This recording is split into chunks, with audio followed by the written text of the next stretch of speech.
Website create చేసాం, ads run చేసాం. మరి కస్టమర్స్ ఎందుకు ఓవర్‌నైట్‌లోనే రావట్లేదని ఆలోచించారా? డిజిటల్ మార్కెటింగ్ అంటే చాలామంది స్విచ్ ఆన్ చేస్తే కస్టమర్స్ క్యూలో నిలబడతారని అనుకుంటారు. కానీ రియాలిటీ అది కాదు. డిజిటల్ మార్కెటింగ్ అంటే ఒక ప్రాసెస్. ముందు మీ బ్రాండ్‌ని ఆడియన్స్‌కి చూపించాలి అండ్ అలానే వాళ్ళకి ట్రస్ట్ క్రియేట్ చేయాలి. మీ సర్వీసెస్ గురించి అర్థమయ్యేలా చేయాలి. అప్పుడే ఎంక్వైరీస్ మరియు సేల్స్ స్టార్ట్ అవుతాయి. ఒక సీడ్ ఇవాళ నాటితే రేపటికి చెట్టు అవ్వదు కదా. అలాగే డిజిటల్ మార్కెటింగ్లో కూడా ప్రాపర్ స్ట్రాటజీ, కన్సిస్టెన్సీ మరియు టైం అవసరం.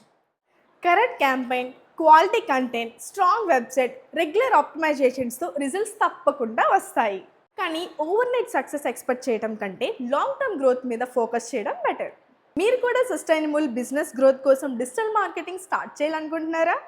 అయితే ఏఎస్సి టెక్నాలజీస్ని కాంటాక్ట్ చేయండి. మీ బిజినెస్కి రిజల్ట్ ఓరియంటెడ్ డిజిటల్ స్ట్రాటజీస్ని అందిస్తాం.